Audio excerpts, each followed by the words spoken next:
It boggles our mind as to why Donald Trump is not in jail. We understand why he hasn't paid taxes, but the reason why he hasn't paid taxes is totally insane. And, here's the kicker, if Wells Fargo or any other bank or corporation had a near billion-dollar loss of revenue due to poor business decisions by their CEO, would that CEO even think to deduct or be able to deduct the business loss from his personal taxes? We're guessing that the answer is no. The whole point of corporations is to provide individuals, corporate officers, and such with a certain amount of protection from personal loss caused by business. So how is it Donald Trump gets to use all his major business losses on his personal taxes? Wouldn't all those business losses be passed on to the businesses themselves if they were corporations? So just how do you deduct $916 million when you only made just over $6,000 in wages, salaries, and tips, plus $7 million in interest income? Trump says he knows the tax code better than anyone. We say Trump is an idiot for losing $916 million in the first place, and his accountant is the one who is the genius and is really, really good at finding obscure loopholes in the tax code that only the wealthy of the wealthy can use. Trump says he pays taxes, lots of taxes, state taxes, employee taxes, sales taxes, etc., but all those taxes are not really personal taxes, but rather business taxes, the price anyone pays running a business in America. None of that has anything to do with personal income tax, which is the part Donald Trump, as presidential candidate, refuses to show America. If it weren't for the $916 million deduction, Trump would have owed tax on the $50,000 to $100,000 he was paid for each episode of The Apprentice, or the $45 million he was paid when he was chief executive of the publicly traded company he created to assume ownership of his troubled casinos. Investors in that company saw the value of their shares plunge to 17 cents from $35, while scores of contractors went unpaid for work on Trump's casinos and the bondholders received pennies on the dollar.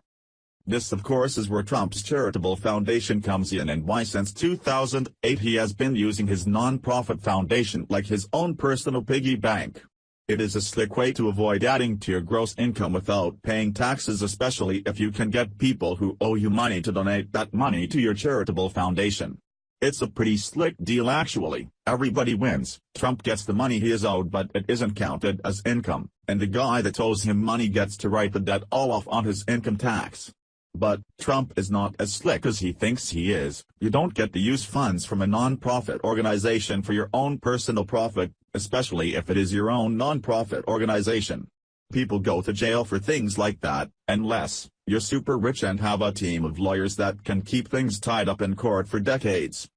Donald Trump's decision to run for president was probably one of the stupidest things that he has ever done, because it would put his life under a microscope. And, when you have a closet full of skeletons, the last thing you want is a bunch of investigative journalists poking and prodding into every aspect of your life, unless you have nothing to hide. That of course explains why Donald Trump really doesn't like the news media. They can't help to be biased in their discovery who he is and what he would be like as our president. Trump doesn't want them poking and prodding around exposing his business ties to Russia and China, obvious conflicts of interest with our main perceived enemies as a country. He doesn't want you to know that all his products are made overseas where he actually created those tens of thousands of jobs he keeps talking about.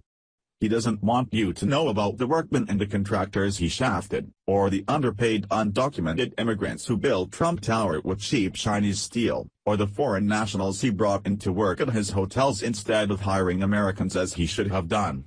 We doubt he wanted the world to know that he is being investigated for fraud, for scamming people out of their life savings, destroying their hopes and dreams in the process. Trump didn't want the world to know about all his other business failures and how his famous brand has become worthless in the eyes of the world. He never wanted anyone to find out he's been bilking his own non-profit foundation for years or that he hasn't paid any taxes for nearly 2 decades. All this is just the tip of the iceberg. Trump didn't want you to see the latest blast from his past. He really doesn't want the world to know what a narcissistic, draft-dogging, racist, misogynistic, bigoted, pathological lying pervert he is, out to scam all of America, but it's far too late for that now, isn't it, Donald? Win or lose, Trump will come out ahead, having made millions off the people who donated to his campaign or the Republican Party. The Republicans and Donald Trump want to lower everybody's taxes, and that sounds really good until you understand what that really means. Lowering taxes on the middle class and everybody below them will certainly help us hang on to more of our hard-earned cash, but at what cost? The government pays for a lot of services that we don't see. When we take away the government's method of funding, which is of course, taxation of the people, we take away from schools, national parks, and a number of social services that help homeless people get back on their feet and veterans to get training and find work as they transition into civilian life.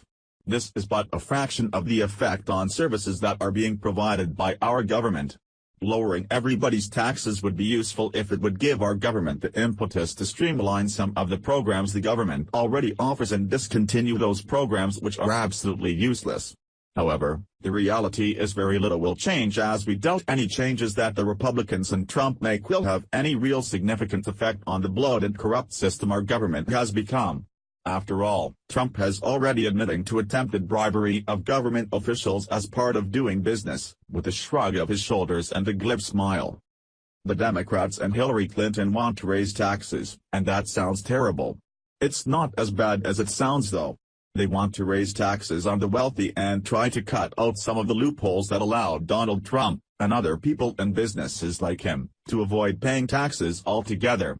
During President Clinton's 2 terms, in 1999, Vice President Al Gore released the results from the audit of the federal government which disclosed the $5 to $7 billion surplus. But, after 4 years of President George Bush, a Republican, it was announced that there is a $5 billion deficit. Thanks to the Republicans, our standing government wealth was looted to the tune of $10 billion. Are you people seriously thinking about putting Donald Trump in the White House, a man known more for his failures than his success and a Republican? What most people don't seem to understand, with the Republicans and Donald Trump, lowering taxes on everybody included businesses and corporations, and all those other good businesses and people making gobs of money, it just makes it easier for them to avoid paying their fair share of taxes. Lowering taxes on corporations only benefits people like Donald Trump who have a lot of their money diversified in multiple corporations as a way to hide or mask their true wealth or lack thereof.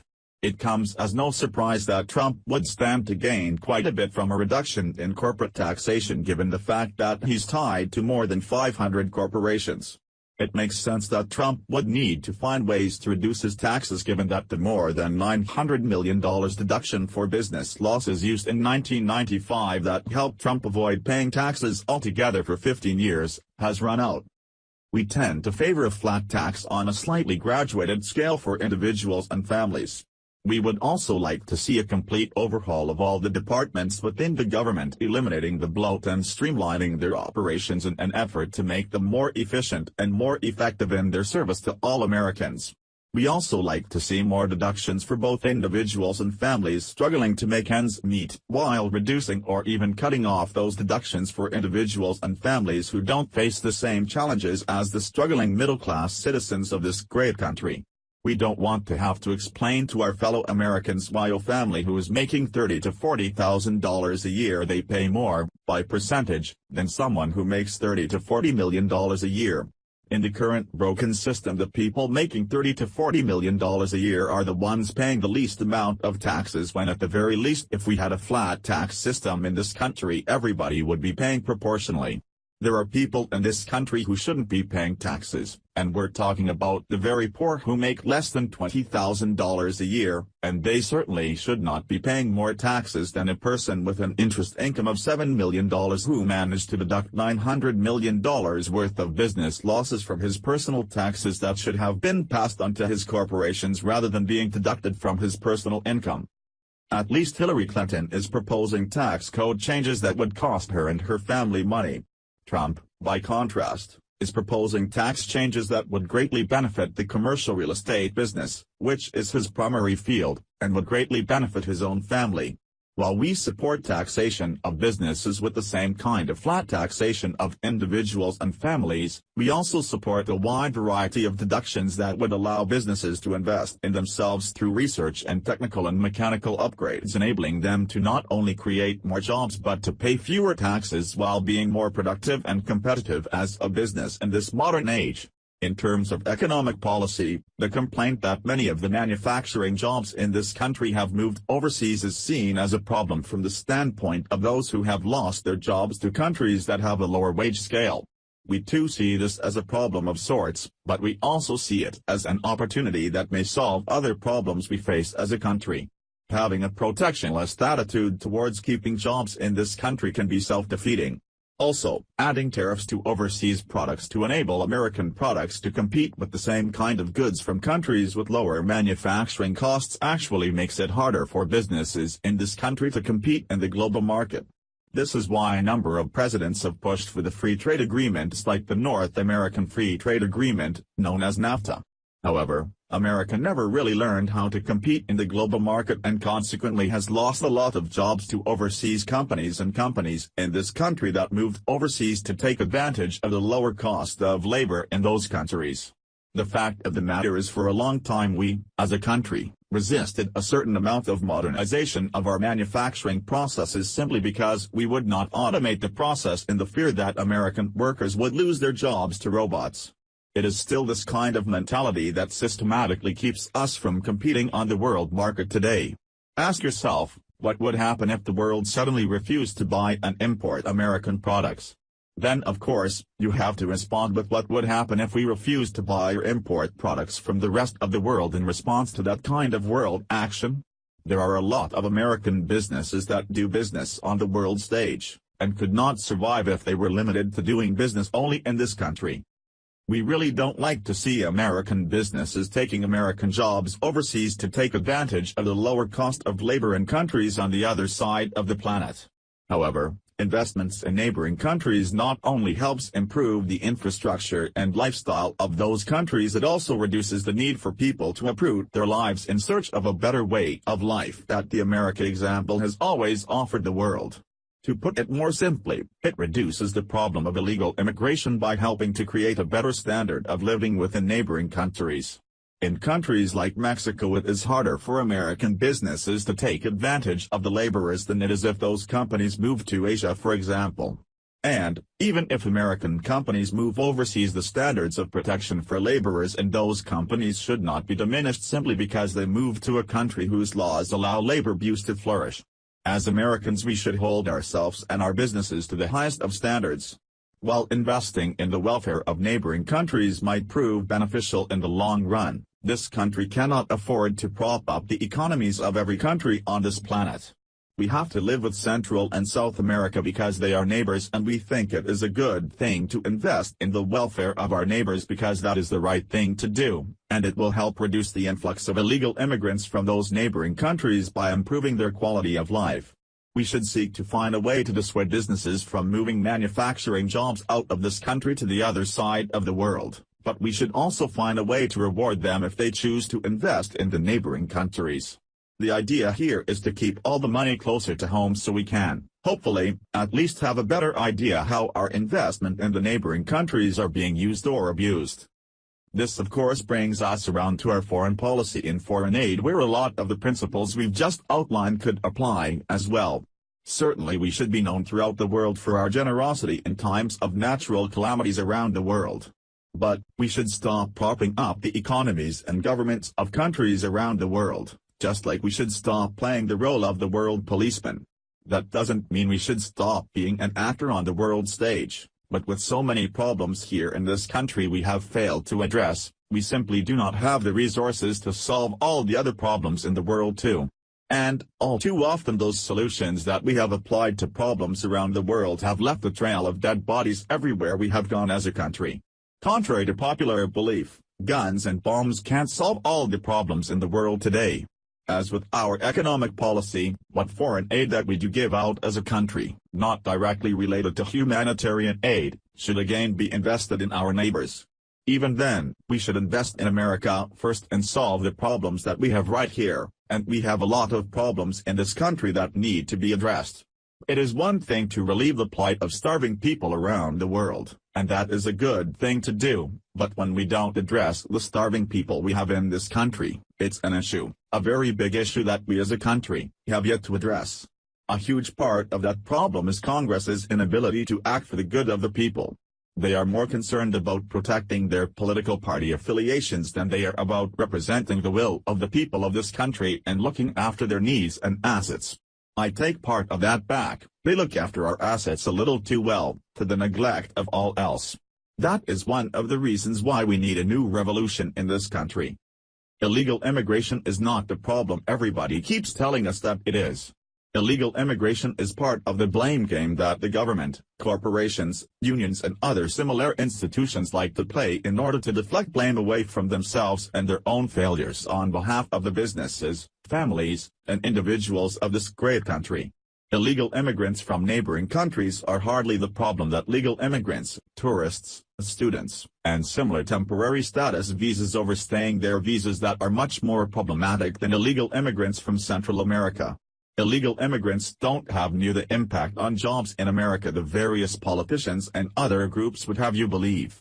When you could be deported easily, you tend not to do anything that draws attention to yourself. Also, when illegal immigrants take jobs that could have gone to Americans, they take jobs that most Americans wouldn't want to do anyway.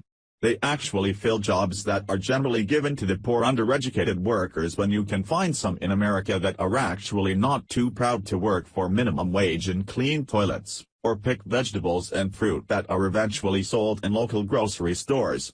The government and various agencies and institutions want to blame illegal immigrants for their inability to compete in a global market. We tend to shy away from new ideas and upgrades in technology and hardware if it will cost American workers jobs.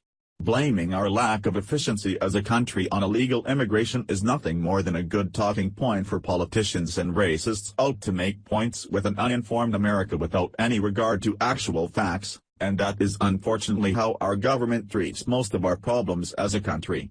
As a country we pretty much priced ourselves out of the global market and then turned around and had to look for ways to protect American-made goods in order to compete in our own market.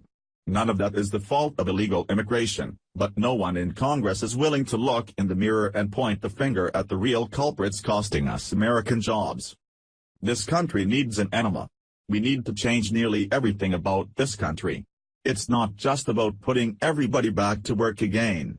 It is about giving us back our pride as a country and as a people. If it didn't cost power and petroleum companies money, cheap, clean, abundant energy could be a reality tomorrow.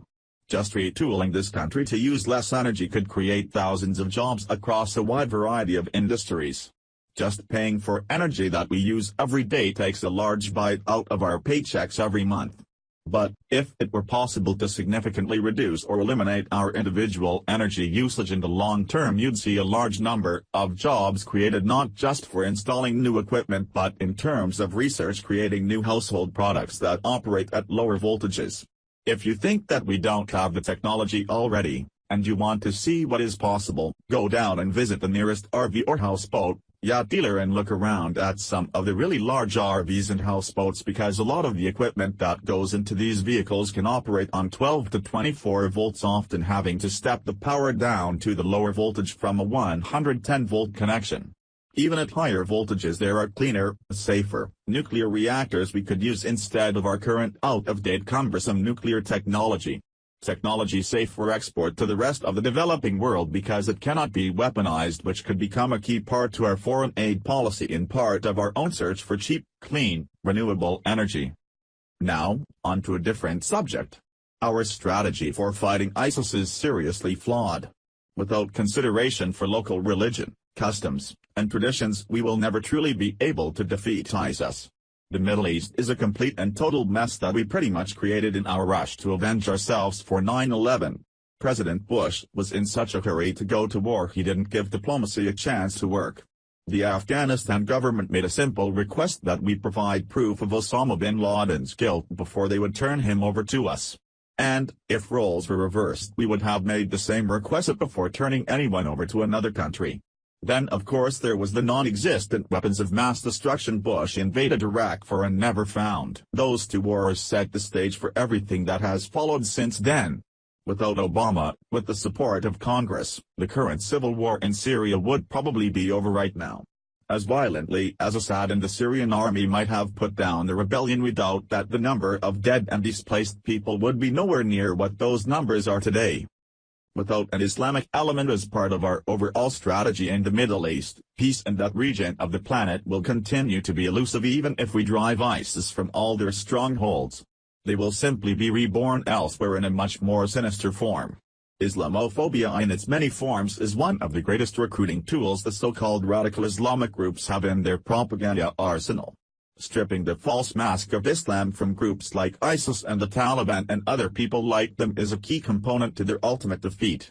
While we have no intention to get into actual battle strategies, we will say that destroying ISIS's propaganda machine will have more effect than all the bombs we dropped on them so far.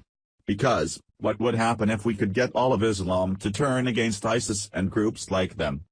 Well, our candidate for president thinks that he can do just that. And he thinks that any president could do that if they really understood the fundamentals of Islam and were willing to make some really tough choices that everybody is certain not to agree with on any number of levels. But, that is the true nature of what it means to be president of this country. It is time to stop the dance we keep playing in war zones around the world. It's time to stop passing out guns to everybody. The only thing that does is exasperate the situation and prolong the pain and suffering of all the innocent people caught in the middle between two different ideologies struggling for power and control of the people.